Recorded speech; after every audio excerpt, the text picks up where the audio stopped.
Well, I'm not Chair, thank you. Thank you. Good afternoon, everyone, and a very warm welcome to this meeting of the Corporate Parenting Board on the 28th of October. So thanks for your attendance once again. I would like to make everyone aware that we are being live streamed.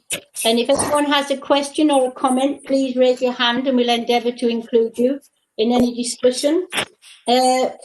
We're hoping not to worry about any technical difficulties because our excellent Democratic Services team are there supporting us, and thanks to them in particular for all their support. I was thinking actually without all of your help we couldn't even have these meetings.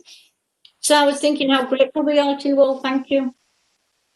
And I'm in contact with issues to do with technical issues, unless mine goes down and then that's another issue, but we'll deal with everything as we go along.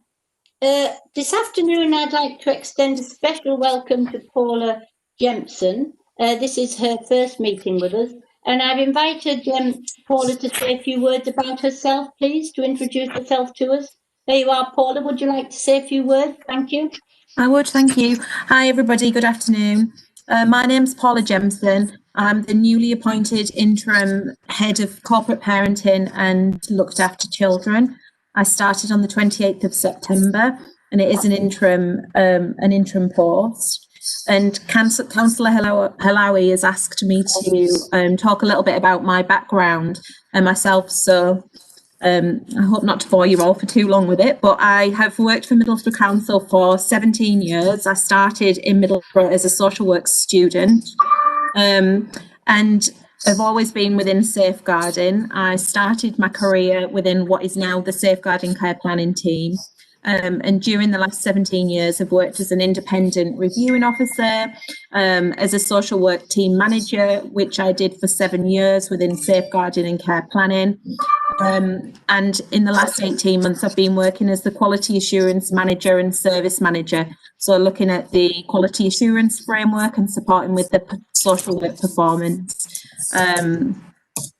So that's a little bit about my background, but I also wanted to talk a little bit about what my priorities and ambitions were whilst I was in post. So the priorities are going to be very much around strengthening relationships with partners. I think that work has started already. I've been working very closely with Victoria from Virtual Schools to strengthen relationships with education. I've been working alongside Vicky Davidson-Boyd to strengthen relationships with ATV and plan to extend that beyond those partners to extended partnerships. I'll be leading on the developments of the operational plan, which are going to be sitting, I think Bill's here to talk about the corporate parenting strategy, but included within that is the permanence strategy. And I'll be leading on developing the operational plan that sits behind that, and we've already started that work with partners. So thank you to those that were contributing to that. But also leading and working with service areas and partners on the corporate parenting priorities, which we'll hear about later on in the meeting.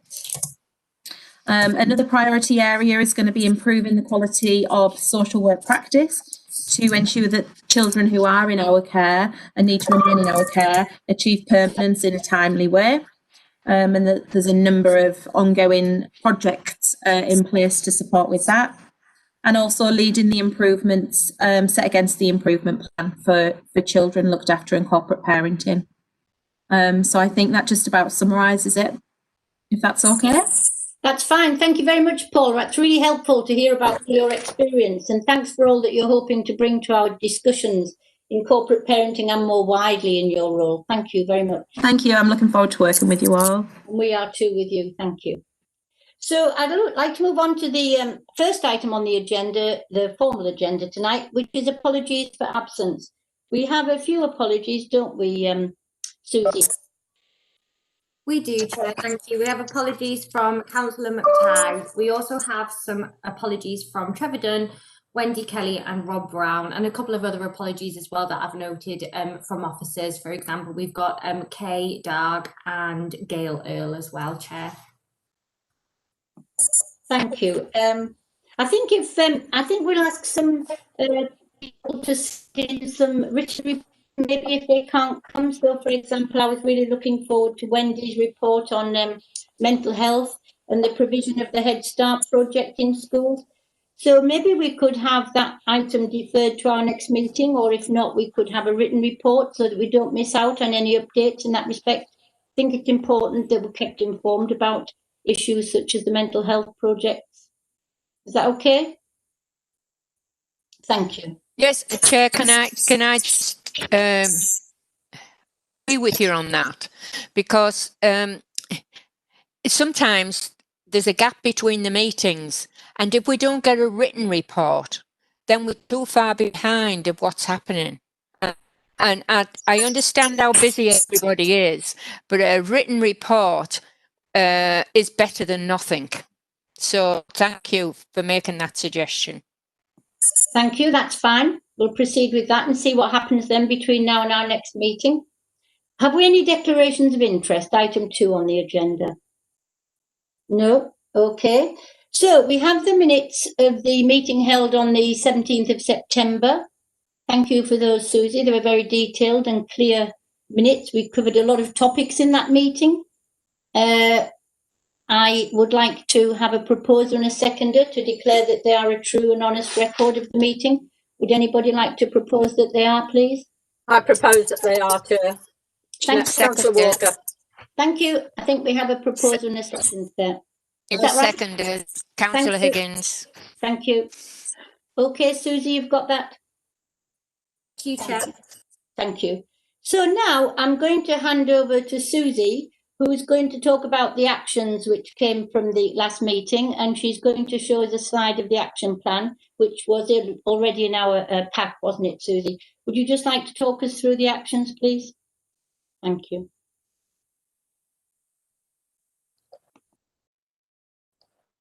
Thank you, Chair. Sorry, I'm just going to share my screen. If you just bear with me, I'm having a few issues with the computer, but I'm sure it will be fine. Just bear with me for one moment, please.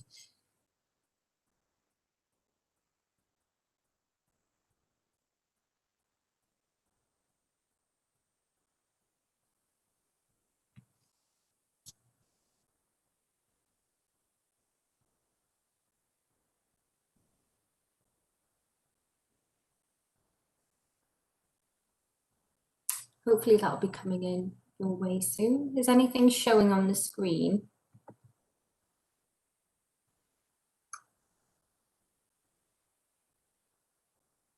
Okay, so basically I'll just run it. Well, there we go. There should be something there. Can everybody see that? It should say actions, corporate parenting. No, all I've got, Susie, is it's starting to share, but that's it. So that's right. We've got a blank screen, Susie. Oh, that's lovely. Yeah, sorry, I think I'm just having a few linking in issues with WebEx, but I'll just run through it anyway because you've got it in your packs. But it's just basically the actions which are taken from the meeting on the 17th of September. So, for example, we have asked for an update on the future for families. There we go. You should have it now. To come to every other meeting, so that's been scheduled into our work programme. In terms of the South Tissue Sending service, I've asked to circulate some information to board members, which I've done.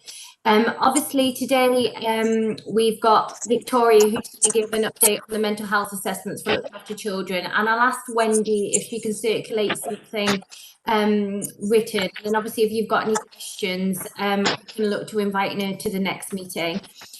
We've got Deb Venny here to give us an overview of the police and their approach to looked after children. So we put together some questions which we sent Deb, which I'm going to share at the time, and then Deb's going to talk to us about those and the answers in relation to those. At the last meeting, we talked about the language that cares a document, and that was circulated to all councillors, which I hope you found useful. And then at the last meeting, you'll remember that we had an update on the foster carers data set, and an update, another update on those will be coming to the December meeting. And then obviously there's just a couple of further actions, which is obviously the adoption to Tees, the visit to Adoption Tees Valley is going to be arranged post-COVID. And I know that Beth's going to be working with the mini kicks, obviously when the time allows to do that. So thank you very much, Chair. Thank you. Can I just ask the clarification? Remind me, Susie, did we have a discussion with Vicky about adoption teas visit, whether we could do a virtual visit and maybe meet some people in a Zoom? We did discuss that, didn't we? Yeah, we did discuss it, and she came back to me to say that obviously, like most of us, most of them are now doing home working, so they're not particularly in the office as such. But obviously it is something that I can look at again if you know, it just depends. Obviously we don't know how long we're going to be working from home, but I feel that it feels it would be beneficial for councillors to actually go into the building to see where like the majority of the work takes place. So if you're happy for me just to kind of progress that with Vicky, I can continue to have discussions with her and we'll sort that as and when, Chair. Thanks, that'll be fine, yes, okay, because it keeps getting put back and put back. Obviously we can't do anything about the COVID, but just if we could do something in the meanwhile to see the building, to see the rooms, maybe to meet one or two people who work there, that might be an interesting thing to have in our corporate parenting board meeting. Just as a 5-minute presentation of the building, the places, the rooms. So maybe we can look at that a bit more closely. Thank you. So now, any questions on the actions that have been proposed there? No? Okay, we'll move on. So now we're on to item 5, which is the feedback from the Ofsted monitoring visit. And Sue, you're going to provide feedback, aren't you, and talk about that report to us. Thank you very much, Sue. Thank you, Chair. I'm very aware that some of you will have heard me give this presentation or a variation of this presentation before. Nonetheless, I will go through it again because I think there are lots of salient points, some of which come up in discussion afterwards more times than others. I'm asking Susie here we are, to share the screen. Thank you, Susie.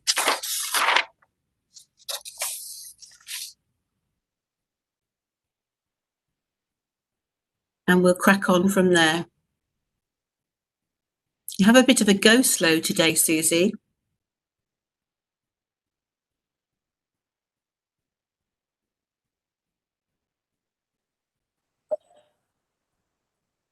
It does appear to be quite slow this afternoon, so I do apologise. Caroline does have the presentation, so if we experience anything further, I'll ask Caroline to share the screen for you. Has anything come up in terms of presentation? No. Okay. We just give it a couple of minutes and then if needs be, Caroline, would you mind sharing your screen, please? Thank you. I think I'll stop sharing and I'll let Caroline do it if that's okay.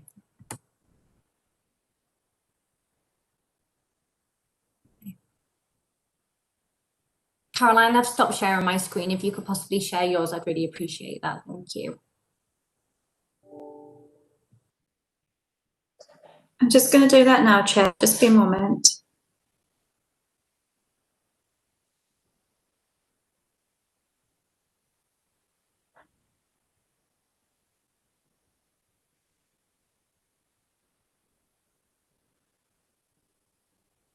Can anyone see anything yet?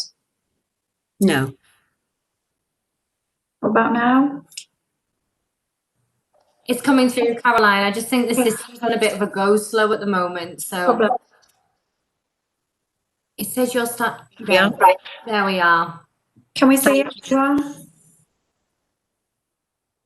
Thank you, Caroline. Do you want me to run it as a slideshow, Sue? Yes, please. Thanks, Caroline. No problem.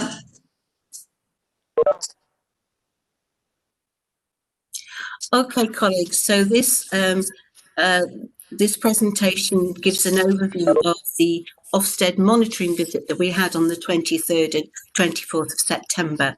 It's well over a month ago now. That seems quite surprising. Just to sort of note really that you'll see on the slides, and I know that some of you have seen it before, our new logo, Middlesbrough Children Matter. It's really important to us, and young people helped put it together.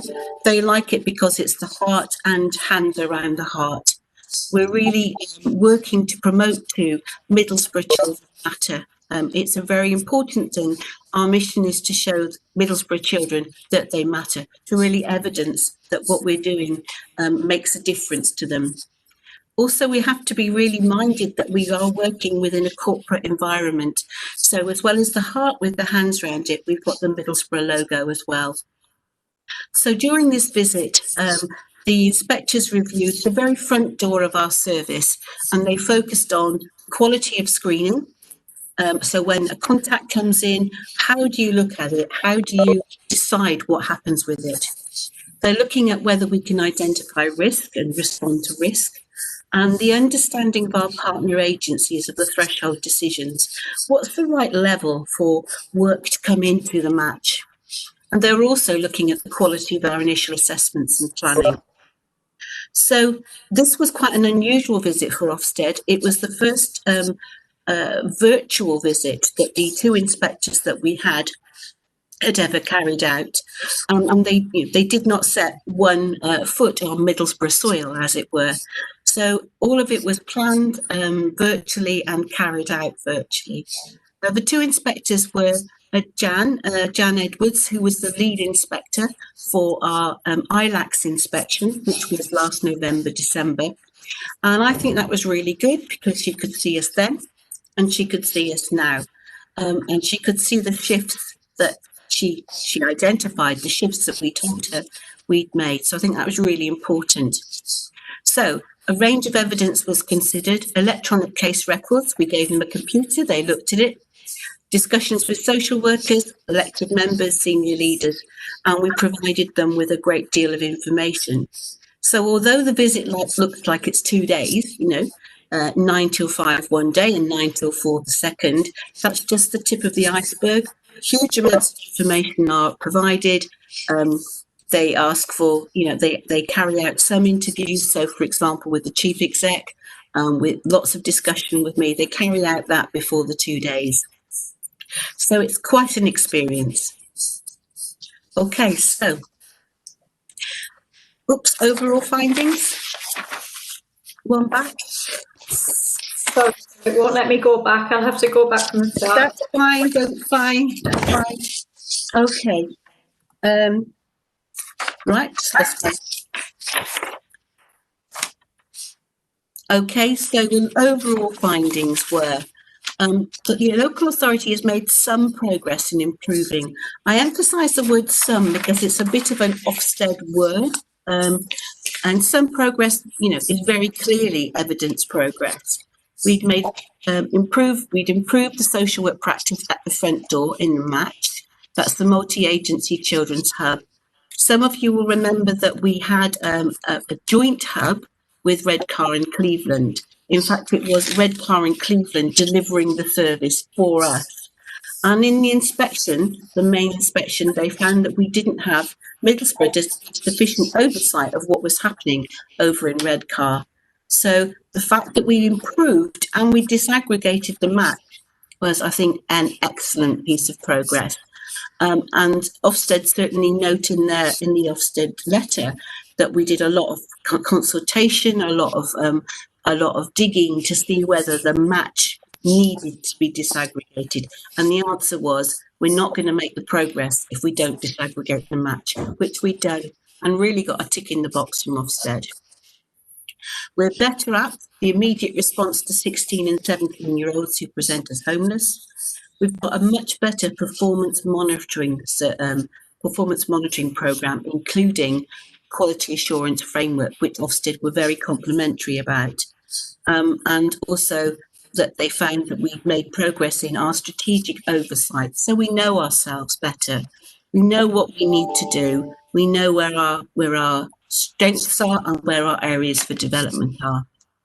However, and I think this is quite a salutary sentence, leaders know that there's significant work to do in improving the quality of practice for children and young people in other areas of the service, which remains not good enough. So some done, but lots and lots to do.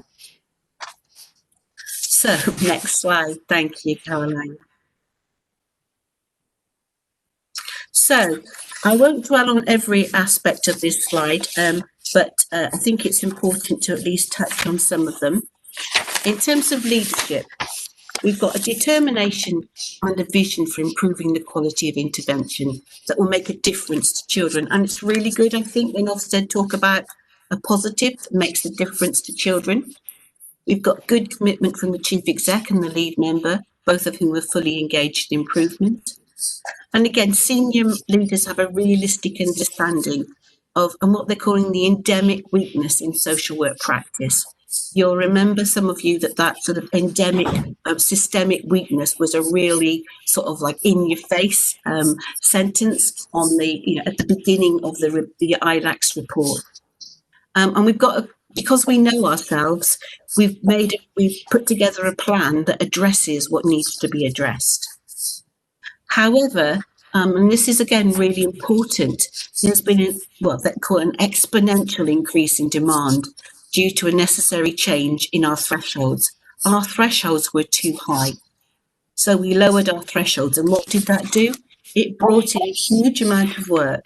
Some work that was sort of suppressed, and needed to be in the social work arena. But actually what we're not good at as well is once we're working with children, we don't move that work on. We've got better management oversight, but it's not consistent, and supervision is not always regular or effective. And that's one that sort of comes home to me a bit, because without good supervision, without the support and the reflection and the opportunities that brings, practice improvement is going to be tricky. Caseloads are too high, and this one is actually becoming more and more relevant. Our caseloads are high.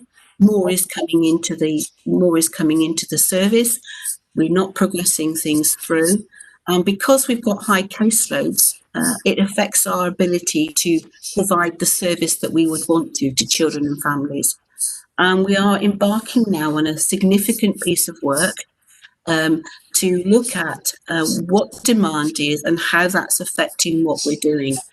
I've never been one, as you know, to say, let's have more social workers, let's do this, let's do that. But actually, have we reached the stage now where actually we need additional resource to be able to get over this next sort of like stage of social work improvement? I feel that since the monitoring visit, we've tipped over into a new phase. And certainly at the improvement board that we had this week, there was a real noting by the chair and by the commissioner that we really need to start thinking about this now to get to free up the social work system. So we have safeguarding partners on the improvement board, and there's an increasing ownership and engagement. And I talked earlier on about knowing ourselves. And our model of quality assurance is called Audit to Excellence. And Ofsted talked very favourably about it. So with that and improved performance monitoring, we've got a greater ownership of performance and gaps. So wider service improvements. Okay. Next slide. Thank you, Caroline. We also have a more rigorous approach in scrutiny and challenge from the improvement board and elected members. So I think that's a really important one, particularly for members to take and reflect on. So thank you for that, colleagues. The match, again, the match substantially improved in practice in the match.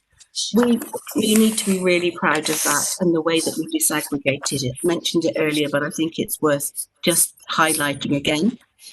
The screening in the match, so when other agencies make contact with us, when children and families make contact with us, we take account of the child's history and multi-agency information, so we've got a good grip on the risk.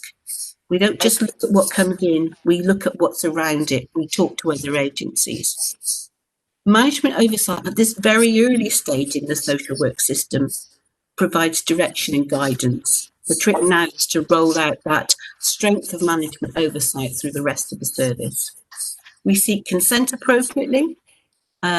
Most contacts by partner agencies are converted from contacts to referrals, and that means that there's a much better understanding of thresholds. So partner agencies aren't giving us referrals, aren't giving us contacts rather, that actually don't meet our thresholds because we've lowered our thresholds. and partner agencies have an improved understanding of where that threshold is. So where a child needs immediate response, we've got strategy discussions held promptly, and mostly safeguarding partners are represented, although there are some gaps there.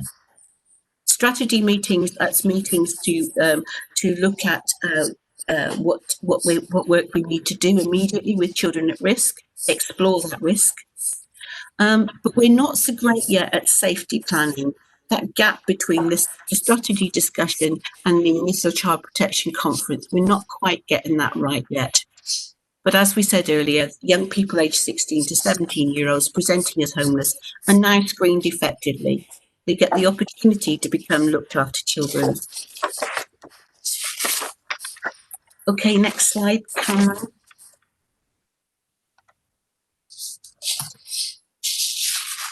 The assessment service. So moving on to the assessment service, the quality of some children's assessments has improved since the last inspection. And if we've assessed properly, we've assessed needs properly, we can work at meeting that need in a better way. But some assessments are not completed within a time frame that supports the child's identified needs. There are 45 days to complete, working days to complete an assessment, but some of our assessments go on for a lot longer than that. Some shorter, yes, but actually, 45 days is quite a long time in a child's life. So if it goes on longer, then, are the needs changing? Are the needs getting worse?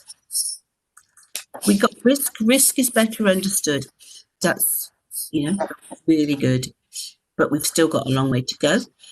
We've got the child's voices heard through direct work. There were some good examples of direct work, but we're doing that direct work a little bit in a bubble because children's voices and their lived experience, what it's like for that child, on a day-to-day basis, living in that family, living in that house, living in that area.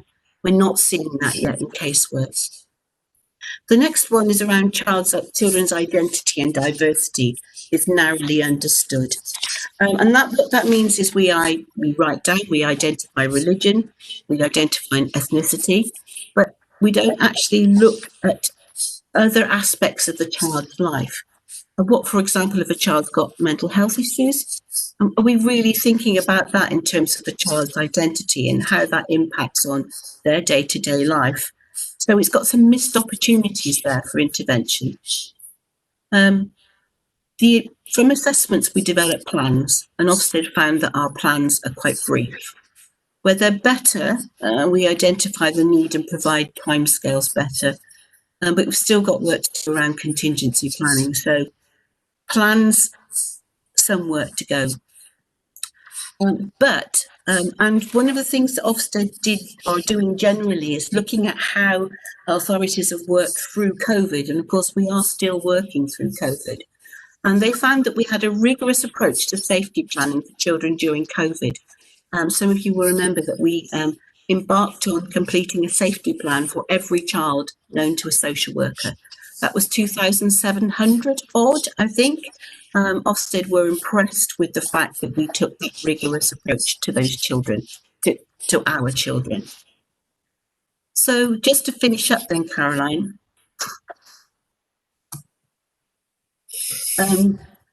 Next steps. We continue to be under scrutiny. And one of the things that, I think will be significant in scrutiny is the recruitment and retention of social workers and the aspect of that leads to higher caseloads. So the scrutiny that we're going to be coming along is we have the Commissioner's 6-month review. He's going to be with us on the 9th, 10th and actually the 11th of November. And be carrying out a series of focus groups, meeting with leaders and thematic meetings. So he will be writing again a report that goes to the Minister, and the Minister will look at have we made enough progress, to stay in control of our own services. Are we in the right place? Are we in the place that the Minister would expect us to be? So a significant report. Ofsted, we have an assurance visit from Ofsted, an engagement visit, I think it's better known as. So I think it's the 9th of December, we have to meet with Ofsted And it's a visit that covers the whole of children's services. But again, we're presenting where we are to Ofsted, and they will be scrutinising our practice, although not on site, not in terms of meeting with social workers. We also will have a focused visit from Ofsted any time between now and the end of March. Thank you, Ofsted. We would really like a precise date, but we ain't going to get one. I did push, as you know, I probably would, and they said something like, it would be silly to come back too soon. So hopefully it won't be till after Christmas, but you can never tell when you might get a call. So we will get a focus visit. Now, these focus visits are much more in depth than a monitoring visit. There will be 3 social care inspectors for 3 days, and there will be 1 education inspector for 3 days as well. So 4 inspectors for 3 days. And again, a lot of the pre-work that we've had before. So you can see that they're starting to look at that, and they'll be looking at decision making, which of course covers the whole service. So a wide remit. And we also have to make sure that we've got a good and solid self-assessment. So generally, I think the message is we've come quite a way. We've worked really hard, but we've come from a low base. And so there is still a significant amount of work in front of us to improve outcomes for our children in Middlesbrough. Thank you, Chair. Thank you, Sue. That was really informative and helpful to be brought bang up to date with the very latest information. I think it's important to note too that you said yourself there's lots to do, but what's reassuring is that it seems that you know what there is to do. There's an awareness of the road that we've got to travel together, hopefully, and we can make improvements with our determination to do so. So I think that's key. Has anyone any questions on that feedback, on that report? Zafar? Yes, Chair. Thank you very much. Yes, sir, that was absolutely brilliant. Obviously great. I think we are making progress. It's still a long way to go, you know. Can I just ask you, you know, when you mentioned about the high caseload, caseload are high. I just wondered, you know, obviously for my own interest, to be honest, can you tell me, so what sort of area were you highest, like in terms of like the family support or the safeguarding, or is it looked after children? Which area do you think may be the highest one? I think generally it's overall in frontline children's, in frontline teams. So they are too high in assessment and safeguarding and care planning. And yeah, in terms of looked after children as well. So I think caseloads are high across the service generally. Okay, thank you. Well, I know they are, rather than I think they are. I know they are. I think there's something to be said, is there not, that the caseloads are high and the demand is still high too. So it's a bit of a difficult equation to resolve, isn't it, when we've got demand on both sides, to resolve that and bring the caseloads down with difficulties of retention of social workers and recruitment. I think that's a real challenge, actually. I think that's a difficult circle to square, as it were.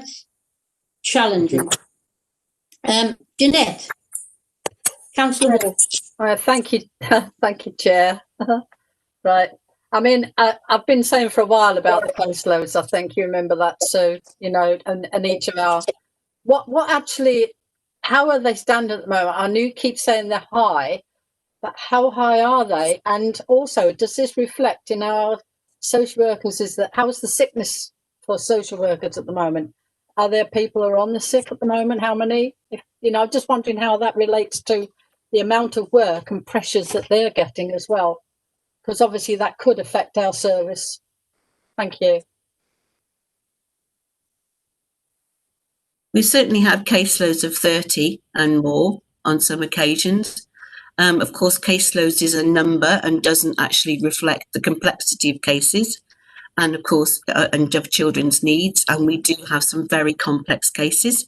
Some of that is around legacy work, but because we do, you know, some of our practice has been historically poor, but we do have high caseloads. In terms of what we've been doing really is trying to bottom out the actual demand, because we need to really evidence what work we've got and the resources that we need to do it. And as I've said, I've never been one for throwing social workers at problems. That's not how you do it. But you need a really strong evidence base to say, this is the demand, this is where it's come from, and actually to meet that demand, we need this resource. And we've got to be absolutely sure that that's what we want and where we need it to be. So it's a very concerted piece of work, evidenced to show where we might need additional resources, or where we need to put our resources into a different place. Have we got the resources in the right place? So it's a puzzle to put it all together. But certainly Rachel and colleagues are working really hard on that and quite quickly on that. One of the things you'll know, Councillor, is that we've got the Innovate team in who are looking at some supporting placements, our high cost residential placements. So we do have some additional capacity and we do have some agency staff, but we need to make sure we've got the right resources, sufficient resources, evidence sufficient resources. And we need to be talking about this to colleagues to make sure that we can have enough wriggle room, as it were, to improve our work. Thank you, Sue. Can I, Jeanette? No, Yes. I just wondered about the sickness levels and what we're experiencing. Sorry, I don't want to go back, but that's fine. I don't have that figure in my head, but I know it has risen slightly. My feeling is it's not risen particularly high. Rachel, can you come in and just help me out there? Yes, I again, apologies, I haven't got the actual data in front of me, but we did present it to the improvement board earlier in the week. Certainly for the month of October, there's been a very slight increase in sickness levels compared to the previous month of September, but there's been an increase in sickness levels across the council as a whole. And so obviously we're unpicking the kind of COVID, increased people testing positive in relation to COVID. But work-related stress is a factor in our sickness, but it hasn't increased significantly, certainly from September to October. But if the board are interested in understanding the trends in relation to sickness, we can certainly present that at a future meeting. I think that would be helpful. Do you, Councillor Walker? Jeanette? Yes, I just think that it would be interesting. Thank you very much. Thank you, Sue, Rachel and Councillor Chair. And one of the things I think it's be interesting because obviously our workforce are obviously under lots of pressure mentally as well. And I think that we should always understand that and make sure that we're looking after our workforce as well. And I think we need to ensure that they feel looked after. I know within the Ofsted report, you say that they have recognised that the staff's morale is quite high, which is great, and I'm pleased to see that, and they're proud to work for Middlesbrough Council. So that's a plus, because we did have at one point people were a bit down on Middlesbrough Council. So it's nice to see that turnaround at least. Thank you very much for your answers. Thank you, Councillor. So do you think it might be possible to have a little oversight of the situation with social workers, how their workload's affecting them, their health, etc., in the next meeting? Would that be possible, Sue or Rachel? We can certainly have some information around that. It's difficult, we can bring overall information. I think that's not a problem. And I think we're working in challenging times, and there's layers, isn't there, really? What's improvement, what's COVID, what's, in terms of recovery. So I think in unpicking some of that and looking at how sickness is affected would be quite a good idea. Thank you. Thank you. We look forward to that then in our next meeting. Teresa, Councillor Higgins, you wanted to ask a question? Yes, I'd just like to say that what Sue was really, really uplifting. And I know we've got a long way to go, but you've come a long way as well. And it's good to remind the staff that we recognise that. And I agree with what Councillor, Jeanette was saying. We should let them know that we know that they're doing the best that they can. And just to say thank you from all of us, because it must be very hard and we have come a long way. So thank you to you and your staff. Thank you. Thank you, Councillor. Could you please convey that, Sue and Rachel, to the staff, that the Corporate Parenting Board recognises the challenges, that we're very grateful for all the work we're doing, and we wish them well in their continued efforts. Very important that they know that we're behind them as much as we can be. Thank you, Claire. That's really, they will really appreciate that. I think to know that councillors particularly are really interested in what they're doing and care about what they're doing is great. I'm very proud of the workforce, and I can't speak highly enough of them. Thank you. It'd be really good if you could convey our message to them. Thank you. Councillor Wright, Craig? Thanks, Chair. I just want to highlight a section of the Ofsted letter, if I can, which refers to the robust multi-agency shared approach to children who are living with domestic abuse at times of the pandemic lockdown. All vulnerable children continue to receive face-to-face visits, and some social workers have built up an effective rapport and relationship with families during these challenging times. I think that's a testament to Middlesbrough Council social workers who remained on the front line during this pandemic, who went out and visited children and visited families. And I think it would be remiss of us not to highlight that.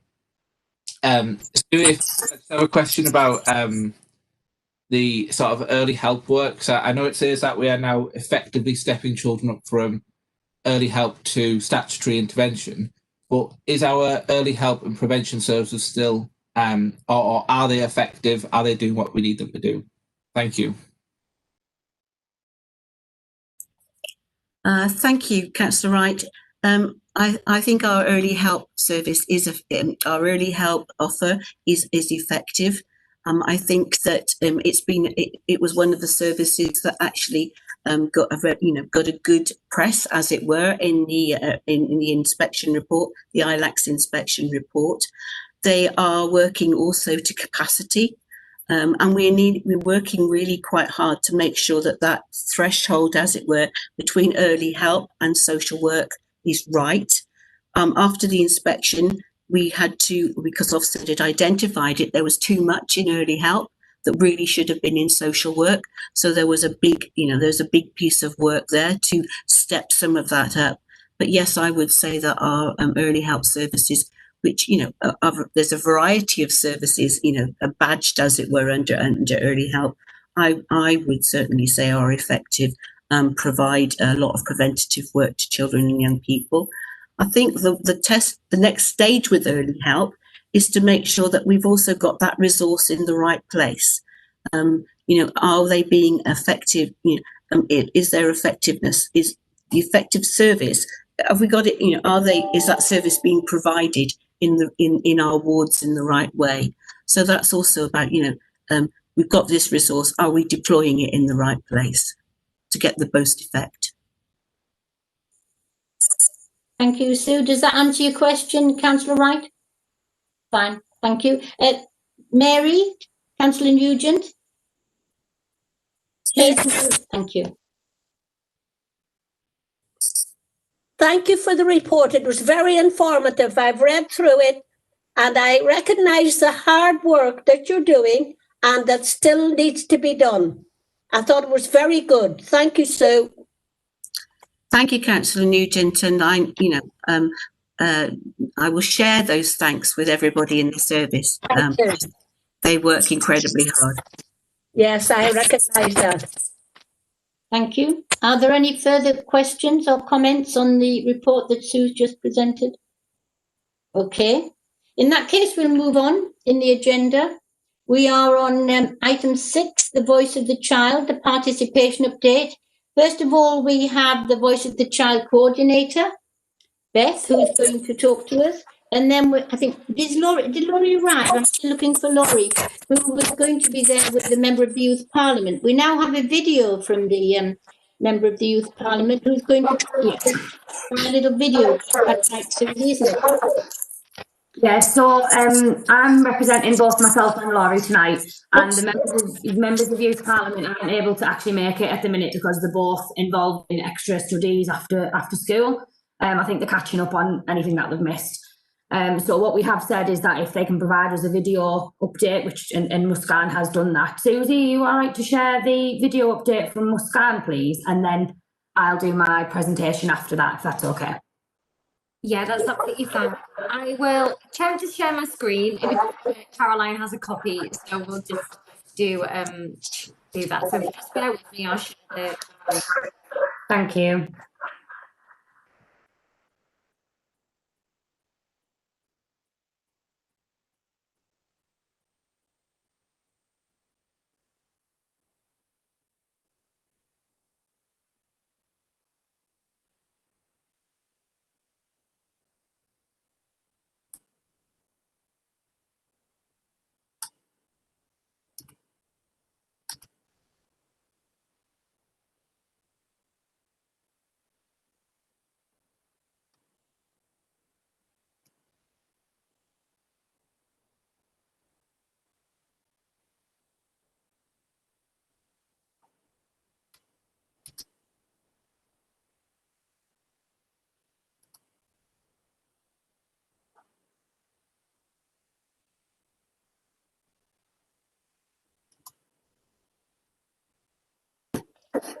It's still saying that it's waiting to share. Hang on. Has it come through yet, Beth? She's on the screen yet. No. Lovely. Okie dokie. Right. Please let me know if you can't hear her. But we think we've resolved the issue in terms of the audio. So here is Muscan. Hi everyone, it's me, Muscan, Middlesbrough's MIP. I hope you're all well. This is a little video to update you all on what me and the two have been up to recently. So we worked with Abitang and other MIPs in our area to organise a kind of recycling convention, which went really successful. We both worked with facilitators in that convention, and we managed to get loads of young kids on board, and companies like Nexus and a few others in the north on board, and it was amazing. We gathered ideas and knowledge, and we can use all of that data in our own area now, especially since me and the two are trying to organise the reuse refill campaign. This is sort of getting cafes and restaurants in our area in Middlesbrough to let citizens sort of use maybe a tap or get waiters to go in the back and fill their bottles up for them to reduce the amount of wastage and how much bottles are being purchased and just wasted in our area. But obviously with lockdown and how strict rules are, we sort of are battling that, so maybe we put it on pause for now. But we have collected all of their contact information and ways for them to take part. So we're just hoping that lockdown gets a little bit easier so that we can start to put that in play. We also met with Anthony Hyde to discuss our ideas. But as he must know as well, the meeting wasn't very successful because our Wi-Fi weren't working with us on that day. It was just an awful meeting. But yeah, we are trying to reorganise a date to meet, so hopefully soon. We're also trying to organise the initiation of our youth council. So we want, at least 30 young kids in our area to sort of have to come together to make a youth council. But we have decided to wait until New Year's to initiate that, just because, with lockdown things are really, especially in schools, things are really complicated right now, and I feel like if we want the best response, we've got to wait until schools are much more settled. So yeah. The two also met with Andy MacDonald to talk about the humanitarian crisis in Yemen, which was amazing. It was so brilliant, and I'm so proud of her for managing to do something so brave. But yeah, that's all we've been up to recently. I know things have been a little bit slow for us, for a few reasons. Abdul and I have gone back to school and college, so it's kind of harder to find a time that fits for all of us, around all of our schedules. And also our participation officer Beth recently left to go back to uni, which was really sad, letting her go, and it was just, we were in a bit of a slow spot for a while. However, we've just met Laurie, our new participation officer, and she's brilliant, she's so amazing, and our first meeting was honestly amazing. And we've managed to organise a time that works for us all, and I feel like we're back in sync now. we've already informed Laura and everything we want to accomplish in our term and what we've done so far. So she's really well informed of what we're trying to do. So yeah, I feel like now that we've sort of organised the time for us all, we can start to put our ideas back into play.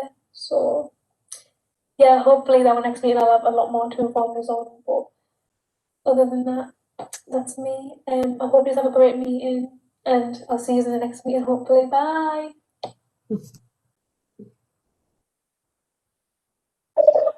Oh, bless her.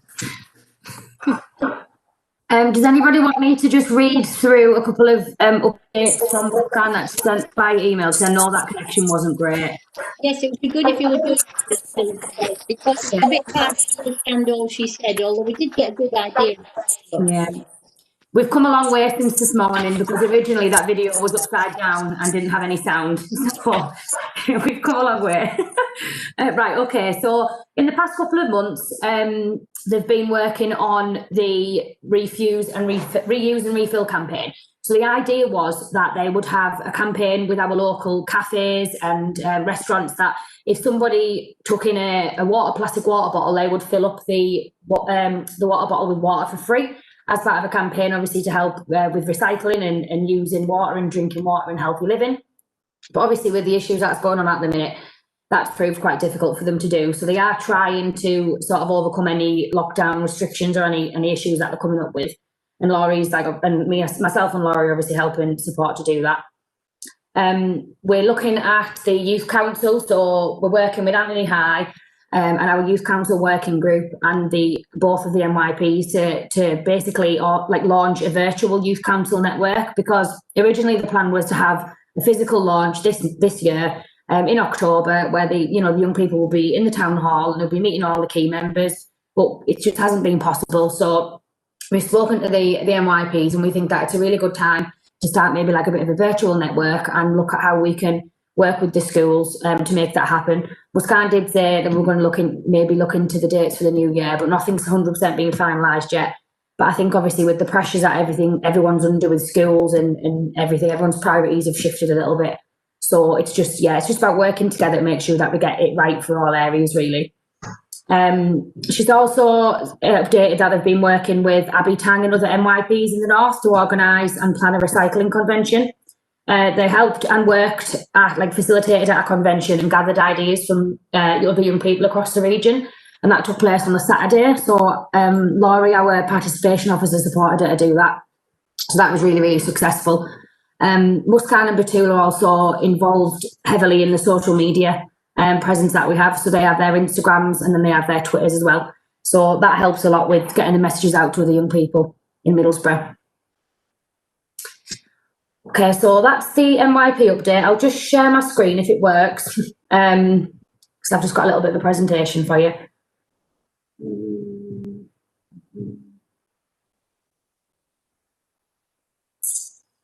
Bear with me.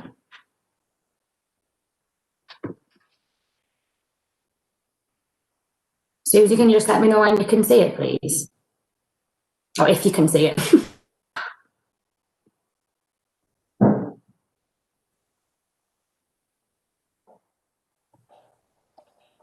It's loading now, Beth. It's taking a few minutes. There we go. It's over. Fab. So I just wanted to say that I'm really happy that Voice as a Child is a standing agenda item and that we have been asked to present at every board meeting. And I have took on board the comments earlier on that were made that if I can't make a corporate parenting board, we will provide a report, obviously to update on participation, and then someone team will be here to update. So just kind of wanted to say thanks for that. And I'll just go into my presentation now. So I'll start with an update on the wider participation activity that we've been doing. So we're developing something called the Tell Us More survey. So this is a process to allow children, young people, parents and carers to give us honest feedback on the service that they receive. So we piloted something called the Tell Us More survey this year, and it wasn't as successful as we would have liked. So what we're looking at now is a new process of how the participation team can contact families directly, and have the participation team would act as that independent group of people to gather honest feedback from the families. Because originally we were asking social workers, resource workers and IROs to get the feedback from the families that they literally just finished working with. So we don't feel like it was the right sort of environment and the right way to gather that honest feedback. So we are working with the Care Leavers Forum at the minute to think of a couple of questions that they would like to have been asked by their workers when they finished working with their family. And then we're going to work with Ben Shaw to develop those questions and, you know, finalise the process, hopefully by the middle of November time, and get that launched. We are reviewing the NIAS contract and the usage in Middlesbrough. So currently our referral rates are quite low in terms of NIAS, which is our advocacy contract. So we're looking at the communications with young people, parents and carers, and then the workforce as well. So we're going to look at running different training sessions and a big awareness week in November around the NIAS contract and the importance of advocacy with our young people. We are developing the Middlesbrough Children Matter website. So you may have seen this logo starting to appear everywhere now. So that is our new brand and our new vision for Middlesbrough. And the new website will launch hopefully week commencing the 13th of November. As part of that website and the launch, we are really hoping that, you know, we can recruit some more young people to our groups, because we, as you know, we were struggling beforehand, before COVID, with a group of young people, but you know, we're struggling even more so now that we don't have the opportunity to go out and sort of say, right, do you want to come to this meeting? We'll put pizza nights on and baking and fun activities. We'll go bowling. Obviously, we can't do things like that at the minute, so we are really struggling to get young people on board. But it's not just Middlesbrough that's like feeling that struggle. We also went to a regional participation meeting last week, myself and Laurie, and it's pretty much all over. Everyone's struggling with the same thing. I think young people's priorities are changing because like a lot of them are sort of focusing on their school and their education. And then a lot of young people are just sick to death of Zoom meetings and WebEx and Skypes and everything else. So it's just trying to find new ways of engaging with our young people and looking at different things that we can do. Hopefully when it's safe, we'll have like social distance meetings and things like that, but it's all just, you know, you just have to take every day as it comes with it all. But I'm hoping that the development of the website will help, because it'll be like a hub that we can sort of signpost young people to, upload videos and sort of success stories from our other young people to sort of showcase some of the fun things that we can actually do, and just to sort of show them that it's not just meetings and chatting over WebEx, you know, we do actually make a difference. And again, I did touch on this when I did Muskan's update, but we are finalising the plans for a virtual youth council, and we are working with Anthony and both of the members of Youth Parliament to do this. So how have we been supporting and encouraging participation through COVID? Obviously, I've just touched on that it is an issue at the minute, engaging with our young people, because, like I said, the young people priorities have changed, and it's just a hard time for everybody, really. But we have really tried our hardest to find new ways of engaging with them. So currently, we've recently just launched the government tech service for care leavers. So our care leavers all have mobile phones. So we now are able to contact them directly to their phone. So we're using, just literally sending out a blanket text message, just kind of say, hi, it's the participation team. You know, did you know this? Did you know you could contact this number if you were struggling with your mental health? And then that is also allowing us to send out invites to the Care Leavers Forum. And then this week specifically, we've been doing a lot around the Care Leavers Week and the promotions with that, so different competitions and things. So that's really, really gone down well. And then we've done the same for children's care staff as well. So obviously with COVID, a lot of our staff, if not all of our staff, got given mobile phones to help support young people with their communications with their families. So we've got a database of our children's care staff numbers, and that's again allowing us to send information to our workers. So our NIAS, which is our advocacy service information, the online referral forms, the videos, the promotional videos and everything. So it's giving us that direct contact to our workers and our young people, because as we know, everyone has a mobile phone. Most people have mobile phones. So the promotion of the Youth Voice Middlesbrough social media platforms. I said this at the last corporate parenting board, that COVID's kind of been a little bit of a blessing for us in terms of allowing us to engage with our young people on social media, whereas we'd struggled in the past to actually be allowed to have WhatsApp groups and Facebooks and everything else. But now we've got all of that, and it is proving to be quite effective with our young people. Twitter, not so much, because that's more of a professional platform. But Instagram and Facebook are a lot better for young people. And we are doing like direct polls, which is like young people voting on different things. So our Instagrams and Muskan and Batul, they're really helping with that as well, because they've got really high numbers of people following them.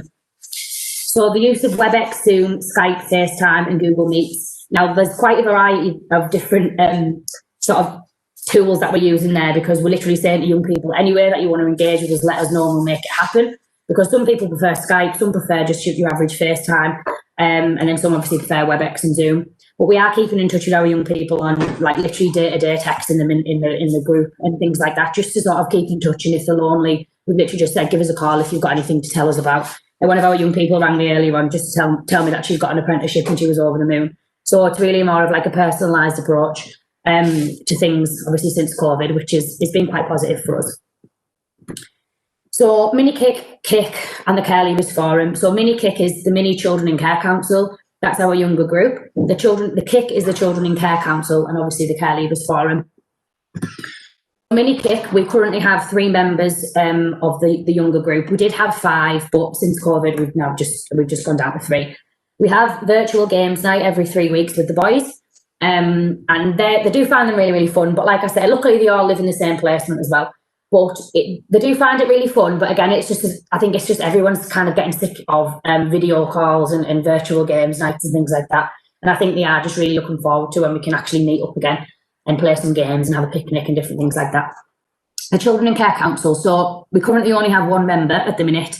And then he's just said to us this week that he doesn't really want to engage with virtual meetings anymore, but he wants to attend the meetings when it's all over.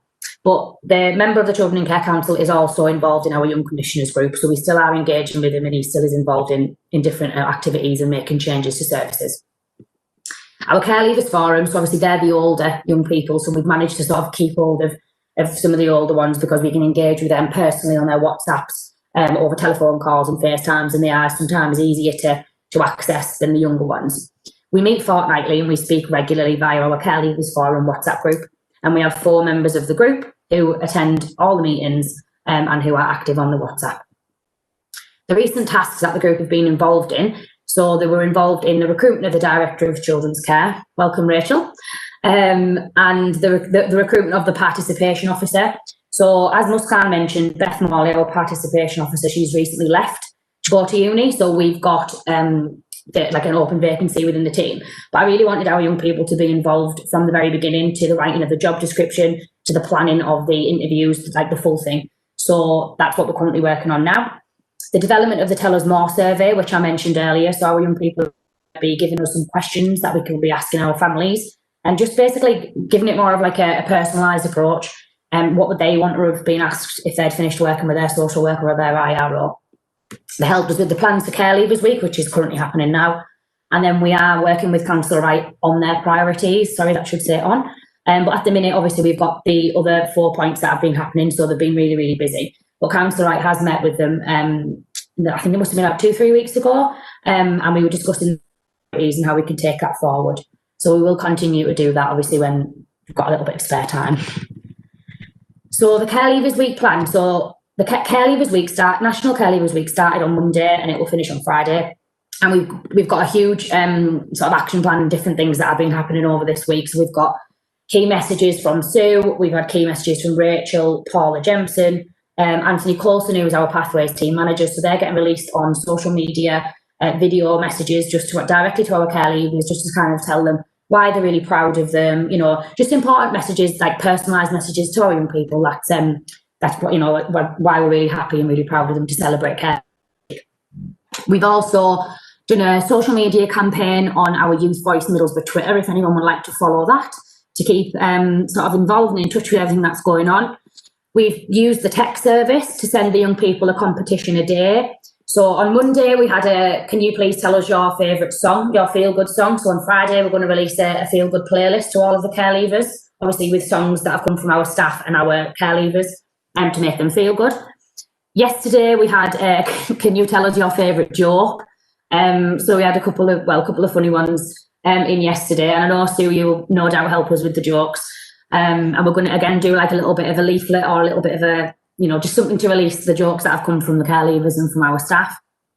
Day 3 today, it was watch your favourite films and series, because obviously at the minute there's not a great deal for us to be doing.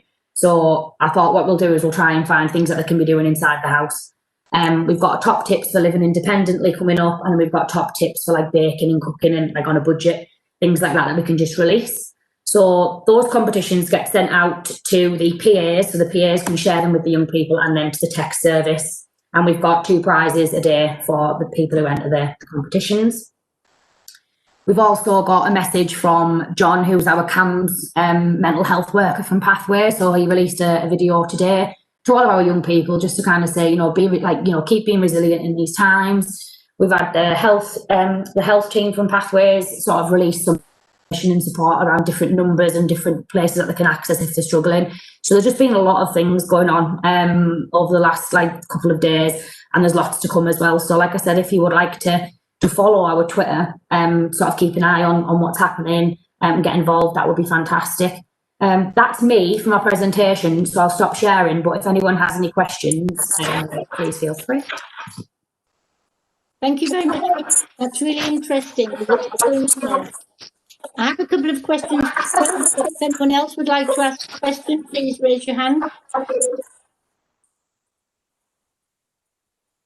Councillor Walker, Jeanette? Thank you, James. That was brilliant. Thanks, Bethany. All right.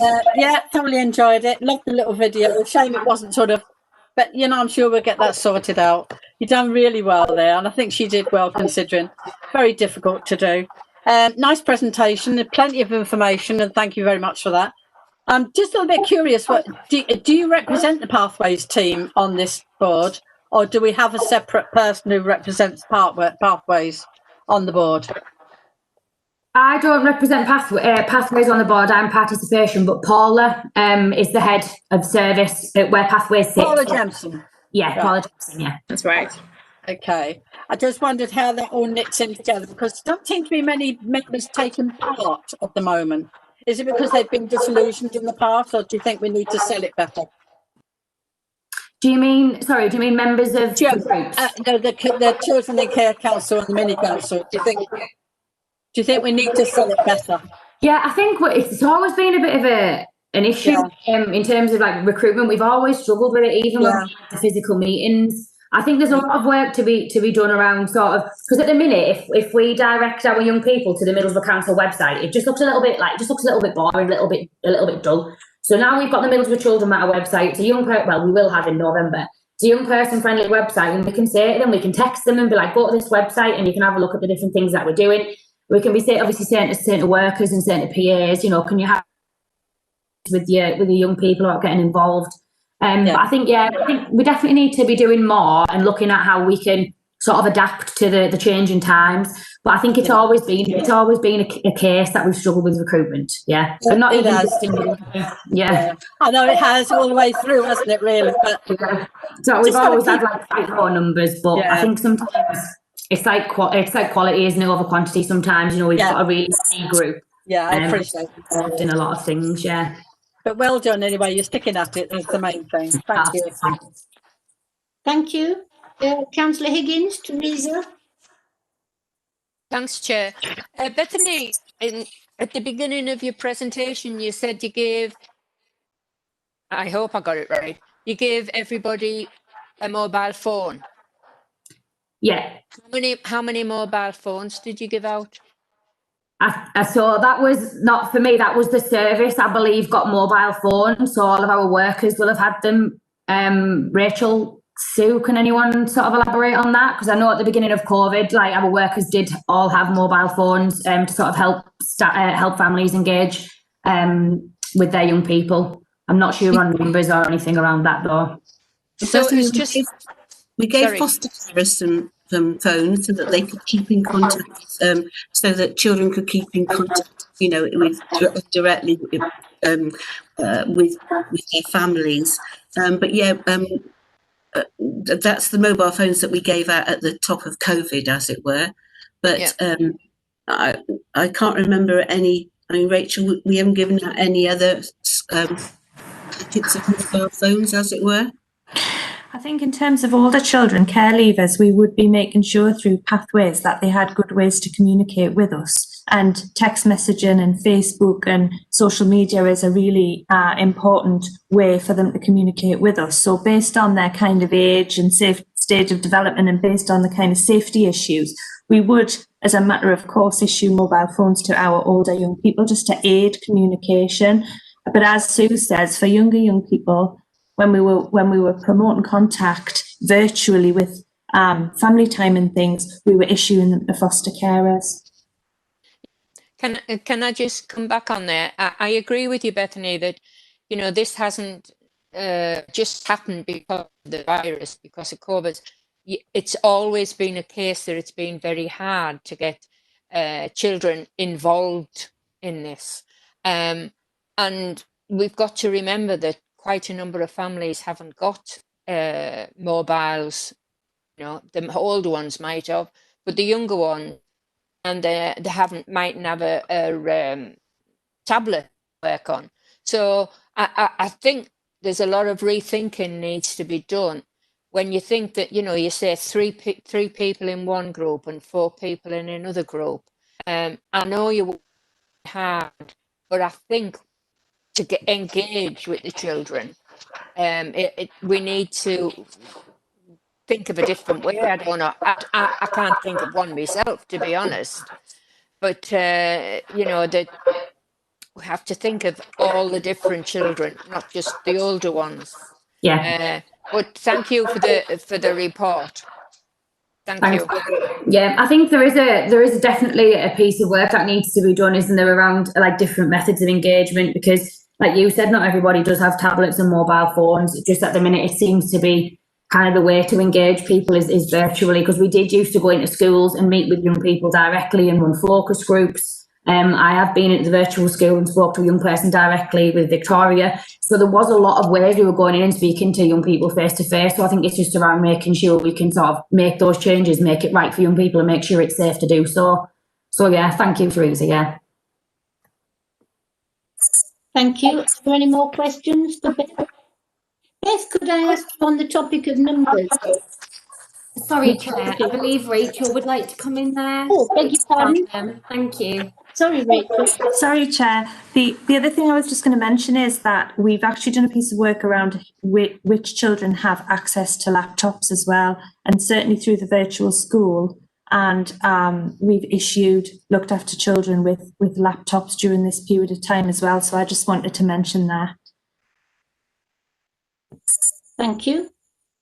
So my question was really a bit differently about numbers. Just across the board, do we have an idea of how many children engage with different aspects of the service, like the Tell Us More survey or any of the other strategies you've got currently? The what, sorry, it's breaking up a little bit. Okay. I just wondered about numbers globally. So, for example, how many people have been involved in the Tell Us More survey? How many children have been involved in the other strategies that you've got going, like the Care Leavers Week? How many young people are actually in contact with the service, given the low numbers we have on Mini Kick and Kick? So when we did the original Tell Us More survey, I think we had over 150 responses. So that was quite good, but that wasn't just from young people directly, that was from young people, parents and carers. So we could get those numbers for you for the next time. Obviously, we'd have to look at the data and split those up. In terms of the Care Leavers Week, we've had 89 young people have had text messages that have been sent directly to their phone. 89 young people are the ones that have said, you know, they want us to text them. The other ones have said, no, don't, please. We don't kind of want you to send us things. So 89 young people have had the opportunity to be involved in all of the competitions and have had the videos sent directly to their phones. In terms of the planning for Care Leavers Week, obviously the plans were made with the 4 members of the Care Leavers Forum. So obviously, again, the numbers aren't fantastic, but... Oh, I think would be interesting to know would be the numbers involved in different types of activities. And then we could track that over time, couldn't we? And hopefully see an increase in numbers involved. You're still on mute, Beth. Do I keep muting myself, or is someone else muting me? Sorry. So, yeah, we had like 4 young people involved in the recruitment of the Director of Children's Care, and then we've also had the 4 young people involved in the Participation Officer recruitment process. So all of the members of the Care Leavers Forum that we have access to, they have been fully involved. What I mean is it'd be interesting to see what the potential numbers we have that could be involved and how many are actually involved. Yeah, okay, yeah. We'll bring that to the next meeting, yeah. That'd be great, Beth. Would appreciate that very much. Thank you. Thank you. Anyone else want to make a contribution on this topic? Okay, so shall we move on to item 7, which is the multi-agency looked after partnership, the MALA, where I'm hoping to show you a PowerPoint, which I made earlier, to describe the paper that we put forward in the agenda pack. Could you put that on the screen, please, Susie? I will, Chair. If you just bear with me, I do have a bit of a slow system this afternoon, so if it crashes out on you, I've asked Caroline to share. But if you just bear with me, I shall pop it up on the screen for you. Thank you.